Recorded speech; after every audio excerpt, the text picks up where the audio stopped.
di bulan Juni 2019, Liverpool berpesta merayakan gelar Liga Champions mereka di kota Madrid.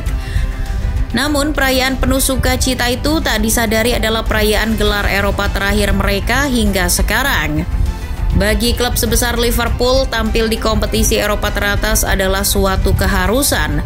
Namun, apa boleh buat, mereka musim ini hanya akan tampil di kasta kedua Eropa, yakni Europa League.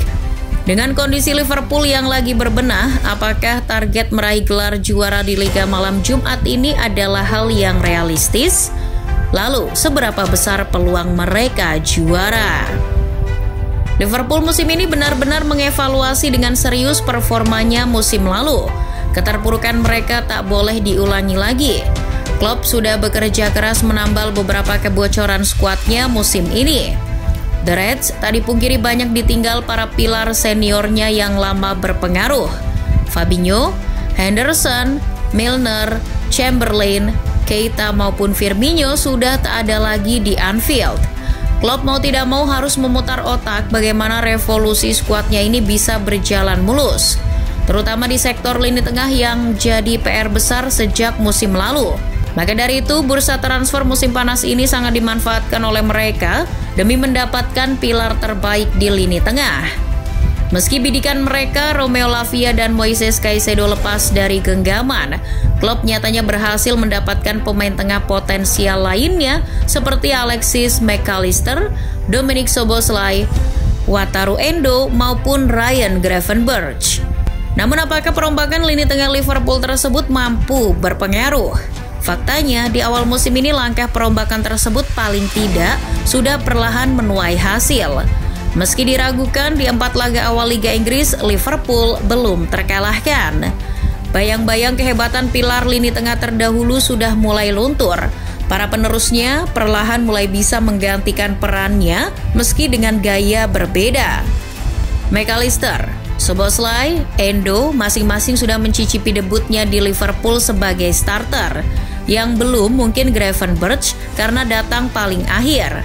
Baik Szoboszlai, McAllister maupun Endo paling tidak perlahan sudah menunjukkan kualitasnya untuk membuat lini tengah Liverpool kembali solid. Lini serang mereka yang diganggu dengan kepindahan Mo Salah ke Liga Arab nyatanya tak terlalu berpengaruh. Liverpool hingga pekan keempat Liga Inggris sudah menciptakan 9 gol. Lini serang mereka, Mo Salah, Darwin Núñez, Diogo Jota maupun Luis Diaz masing-masing sudah buka keran golnya. Tentu perkembangan positif dari Liverpool di awal musim ini tak mau dong hanya sesaat saja.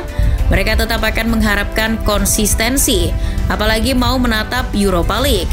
Nilai plusnya nih, Liverpool nanti di Europa League tak akan dipertemukan dengan lawan yang berat sejak dari fase grup. Liverpool masuk dalam pot 1 unggulan di drawing Europa League musim ini. Mereka tergabung di grup E bersama wakil dari Prancis, Toulouse, wakil dari Belgia, Union Saint-Gilloise, dan wakil dari Austria, Linz. Melihat calon lawan mereka di atas kertas, harusnya The Reds mudah untuk lolos sebagai juara grup. Kalau tidak ya kebangetan. Pasalnya secara materi dan performa di awal musim, Liverpool ini unggul segalanya dari para lawannya.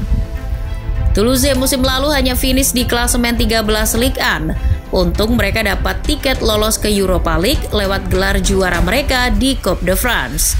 Tapi performa mereka musim ini startnya tak terlalu baik.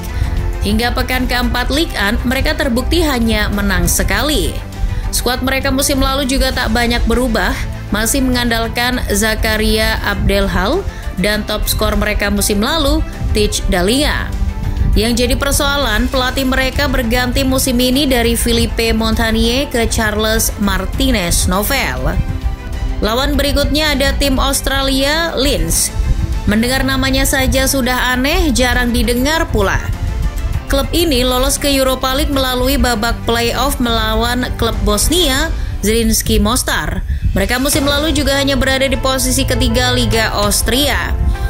Meski begitu, mereka ini ternyata pernah punya pengalaman mengejutkan di Liga Eropa musim 2019-2020.